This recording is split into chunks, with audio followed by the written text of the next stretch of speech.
Serial നടിക്കൊപ്പം cinema shooting കാണാനെത്തിയ ചെറുമകളെ തട്ടിക്കൊണ്ടുപോയി ബലാത്സംഗം ചെയ്ത സിനിമ സീരിയൽ നടന് 136 വർഷം കഠിന തടവും 1,97,500 രൂപ പിഴയും ശിക്ഷ വിധിച്ചു.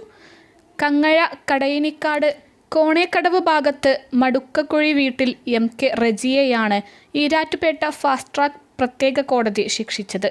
ഈരാറ്റുപേട്ട ഫാസ്റ്റ് ട്രാക്ക് സ്പെഷ്യൽ കോടതി ജഡ്ജ് റോഷൻ തോമസാണ് വിധി പറഞ്ഞത്.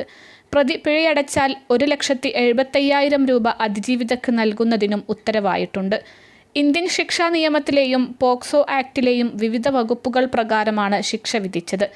2023 മെയ്യിലായിരുന്നു സംഭവം. സിനിമയിലും സീരിയലിലും ജൂനിയർ ആർട്ടിസ്റ്റുകളെ എത്തിച്ച് നൽകുന്നയാളുമാണ് പ്രതി.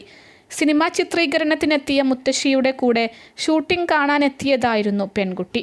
ചിത്രീകരണത്തിനിടെ മഴ പെയ്ത സമയം ലൊക്കേഷനിൽ നിന്ന് കുട്ടിയെ മുത്തശ്ശിയുടെ അടുത്തെത്തിക്കാമെന്ന് പറഞ്ഞ് വാനിൽ കയറ്റിക്കൊണ്ടുപോയി യാത്രക്കിടെ ശാരീരികമായി ഉപദ്രവിച്ച ശേഷം ഈരാറ്റുപേട്ട തടിനാട്ടുള്ള ആളില്ലാത്ത വീട്ടിലെത്തിച്ച് ബലാത്സംഗം ചെയ്യുകയായിരുന്നു.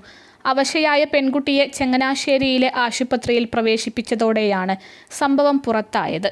അന്നത്തെ ചങ്ങനാശ്ശേരി സ്റ്റേഷൻ SHO ആയിരുന്ന റിച്ചാർഡ് വർഗീസ് കേസ് രജിസ്റ്റർ ചെയ്യുകയും പിന്നീട് തിടനാട് SHO ആയിരുന്ന PG രാജേഷ് തുടരന്വേഷണം നടത്തി പ്രതിയെ അറസ്റ്റ് ചെയ്യുകയും ചെയ്തു. തിടനാട് SHO ആയിരുന്ന KK പ്രശോകാണ് അന്വേഷണം പൂർത്തിയാക്കി കുറ്റപത്രം തയ്യാറാക്കിയത്.